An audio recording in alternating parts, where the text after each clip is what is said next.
a lot of people asking me about my thoughts on the Megan Hall $500,000 settlement that she got when she sued her department for having a hostile work environment. I'm out for a walk right now. It's a little bit windy, so you're gonna have to put up with that, but I don't really have much time to make that kind of video right now, so we're gonna do it while I'm out walking. But if you remember who Megan Hall was, this was sorry, I'm trying to cross the street. This was the I think it was called the Laverne Police Department. Was it Tennessee? Is that where that occurred? Megan Hall was like at the time, a 27-year-old female police officer who was basically sleeping with everybody on the department. And not only was she sleeping with everybody on the department, but she was married, and a lot of her sexual exploits occurred on duty. Now, she was fired, and I want to say there was 5 officers, a combination of officers, sergeants, lieutenants, that were also fired out of this incident. Basically, when they found out this was going on, they were all fired. Now, she filed a lawsuit for hostile work environment and claimed that she was being groomed and claimed to be the victim of all of this. Recently, the city and the department agreed to a settlement amount of $500,000, and that was a what was that? I forget what they call it. It's like a lump sum or whatever the name of the settlement was. I don't have the article in front of me, but I know gross settlement. What that means is that her lawyer and court costs came out of that $500,000. So it's not cheap to file a lawsuit like that. Her lawyers had to put a lot of work, man hours into that. I don't know how much they charge, a couple $100 an hour. So it's unlikely that she's walking away with $500,000. She's probably walking away with $300,000, something like that, which is still a good chunk of change. But you also have to remember, it's going to be very hard for her to find a job anywhere other than like a fast food restaurant or maybe a warehouse or a factory or something like that. It's unlikely that she's going to find a job making the kind of money with the kind of power and prestige that a police officer has, if you believe that there's anything like that at all.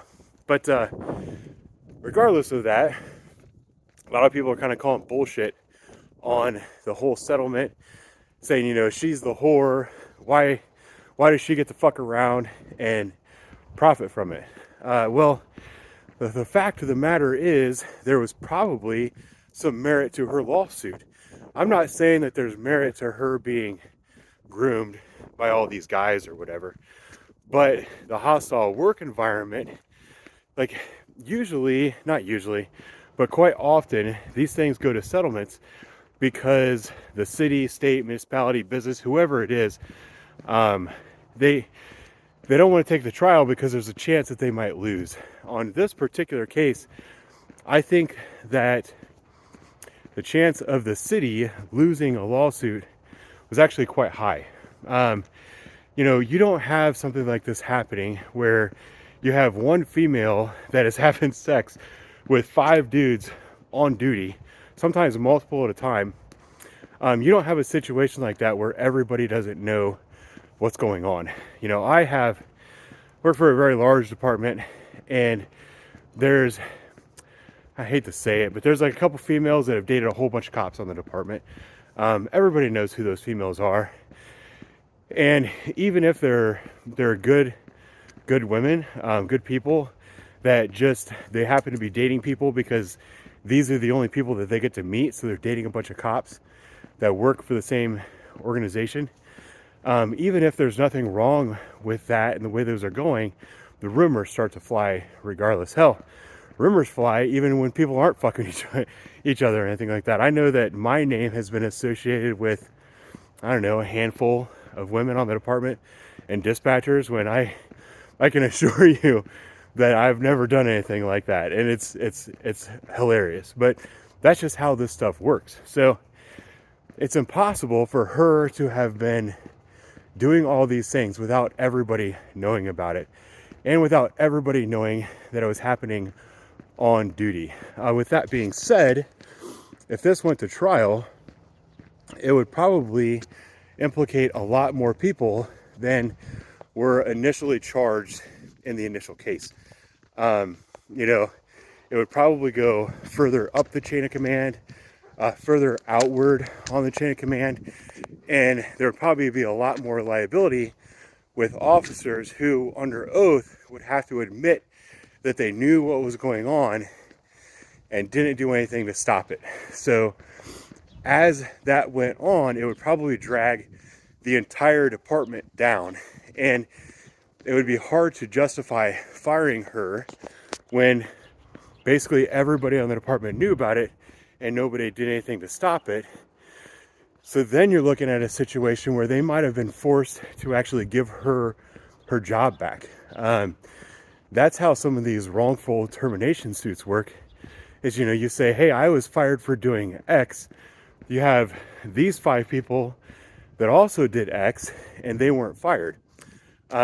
So in order to avoid like a larger civil rights suit or wrongful termination suit or whatever, the department had to go ahead and bite the bullet and pay $500,000, which people are acting like that's a big deal. The city actually got off cheap on that, as far as I'm concerned, because there's absolutely no way that, I can't remember if it was a sheriff's department or if it was a police department, but regardless, if it was a chief of police or the county sheriff, there's absolutely no way that this was all going on and they didn't know anything about it. Therefore, they are complicit in everything that went on.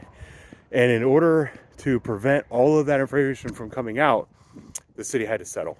The lesson learned from that should be for officers, don't be dirty and sleeping with the same chick that your buddies are sleeping with. That's gross. For leadership, don't be covering this kind of shit up. That goes for like first line leaders, and then second line leaders, you know, your lieutenants, commanders, captains, deputy chiefs, whatever your rank structure happens to be. Don't let this stuff fly. You just cannot be allowing this stuff to continue. You have to take steps to prevent this stuff from happening. That doesn't necessarily have to involve discipline, but you can try to put people on different patrol beats.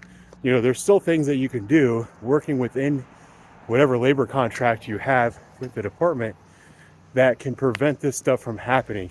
And particularly if it's happening on duty, there needs to be discipline issued in those cases. If they had like a long list of discipline that they'd been issuing to people time and time again for stuff like this happening on duty, Megan Hall wouldn't have had a case. So at the end of the day, sure, it looks like she was the one that was a whore and is getting paid for it, but in actuality, the city